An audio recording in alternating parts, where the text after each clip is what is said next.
હવે સ્ટુડન્ટ્સ આપણે 31મા નંબરનું વાક્ય લઈશું. ભણ્યા વિના વિદ્યા પ્રાપ્ત થતી નથી. ભણ્યા વિના, વિના શબ્દ આવે ને તો પઠનનો દ્વિતીય, તૃતીય અને પંચમીમાંથી કોઈ પણ લઈ શકાય છે. આપણે અત્યારે તૃતીય પ્રમાણે લઈશું પઠનેન. પછી વિના, તો વિના મૂકી દો. વિદ્યા આકારાંત છે તો સીતા પ્રમાણે વિદ્યા લઈ લો એમના એમ જ. વિદ્યા ન માટે ન, અને પ્રાપ્ત થતી નથી, પ્રાપ્ત થવું માટે પ્રાપ્ય. આ બે ભેગું કર્યું આપણે, હા, પ્રાપ્ય. હવે વિદ્યા જે છે એ અન્ય પુરુષ એક વચન છે. આના પ્રમાણે લીધું ને આપણે સીતા પ્રમાણે, એટલે અન્ય પુરુષ એક વચન કહેવાય. તો અને પાછો આત્મનેપદી છે એટલે શું લાગશે? તે. ન પ્રાપ્ય તે થયું. ચલો એના પછીનું આ હું આવી ગયો. હવે અહીંયા ઈદમ આપેલું છે. ઈદમ માટે જો આ માટે આપણે ઈદમ હોય તો અયમ લેવાય, એતદ હોય તો એષઃ લેવાય. તો ઈદમ માટે આપણે અહીંયા શું લઈશું? અયમ. અયમ. હું માટે શું લઈશું આપણે?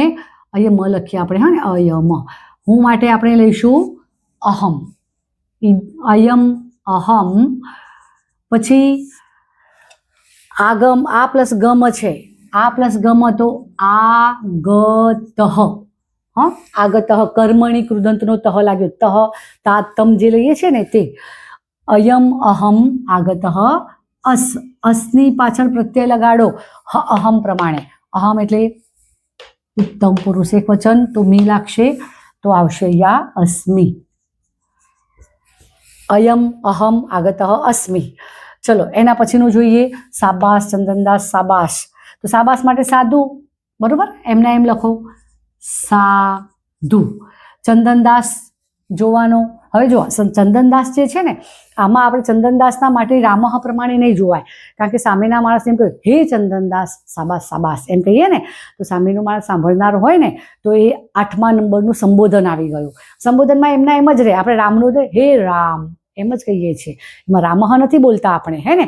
તો સંબોધનમાં નામ એમના એમ જ રહે, કોઈ જ ફેરફાર થાય નહીં. તો સાધુ ચંદનદાસ, એક્સક્લેમેટરી માર્ક કરીને સાધુ. સાધુ ચંદનદાસ સાધુ. સાબાસ ચંદનદાસ સાબાશ. એ સામેના માણસને સંબોધન કરીને વાત કરે છે. 34મું આવ્યા. શેઠ તમારું સ્વાગત છે. શેઠમાં પણ હે શેઠ તમારું સ્વાગત છે. તો એના માટે શ્રેષ્ઠીન શબ્દ આવશે, ઈકારાંત. હા ને, ઈકારાંતમાં આપણે કહીએ હે શ્રેષ્ઠીન. આ જે છે ને એ સંબોધન કહેવાય. હા, 8મા નંબરની લાઈન હે શ્રેષ્ઠીન. પાછળ એક્સક્લેમેટરી માર્ક કરો. સ્વાગત, સ્વાગતમ. સ્વાગતનું શું થશે? સ્વાગતમ. કારણ કે સ્વાગત શબ્દ જે છે ને એ નપુંસકલિંગ પ્રમાણે છે. સ્વાગતમ. હવે તમારું, તમારું માટે યુષ્મદનું રૂપ છે. તમારું એટલે શેઠ તો એક જ છે ને, હા ને. તો તારું માટે અહીંયા જુઓ, મારું માટે મમ મે, તારું માટે તવ તે, બેમાંથી કોઈ પણ ચાલે. તો આપણે તે લઈ લઈએ, સ્વાગતમ તે, બરોબર. અને તવ લેવું હોય તો હે શ્રેષ્ઠીન તવ સ્વાગતમ, અથવા સ્વાગતમ તવ. સંસ્કૃતના બંધારણમાં કોઈ વાંધો નથી આવતો. કર્તા કર્મ, કર્મ અને ક્રિયાપદને આગળ પાછળ આવી જાય ને તો પણ ચાલે છે, એમાં બંધારણમાં કોઈ વાંધો નથી. હું તો નહીં ભણું એવું છે. ચલો હુંનું શું થશે? અહમ. હુંનું થશે અહમ. તોનું થશે તું. અહમ તું. નહીં માટે ન. હા, અને આ પાછું તાવત. જો અહીંયા તાવત આપેલું છે સ્ટુડન્ટ્સ, હા, તો આપણે અહીંયા તું લેવાની જરૂર નથી. તાવત એટલે પણ તું જ થાય. આ તો જ થાય. તાવત એટલે પણ તો થાય, અને તું એટલે પણ તો થાય. તો તાવત આપેલું જ છે તો આપણે લેવાનું નહીં, બરોબર. તો આપણે તાવત લઈ લેવાનું. અહમ તાવત ન. હવે નહીં ભણું, ભવિષ્યમાં નહીં ભણું એમ, આના પછી નહીં ભણું મતલબ પઠ શબ્દ છે એનો ભવિષ્યકાળ બનાવો. તો પઠ એનો ભવિષ્યકાળના રૂપમાં આપણે લઈએ છીએ શ્યામી, શ્યાવહ, શ્યામહ, સ્યસી, સ્યથઃ, સ્યથ, સ્યતિ, સ્યથ, સ્યંતિ. વર્તમાન કાળના પ્રત્યયની આગળ સ્ય લગાડીએ તો ભવિષ્યકાળ બની જાય છે.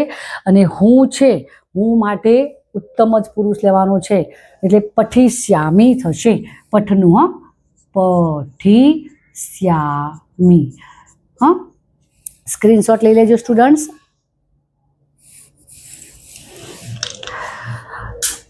ઓકે સ્ટુડન્ટ્સ, તો આ બધા જ વાક્યો આપણે આ નિયમોને ધ્યાનમાં રાખીને બનાવ્યા છે, ગુજરાતીમાંથી સંસ્કૃત કર્યું છે.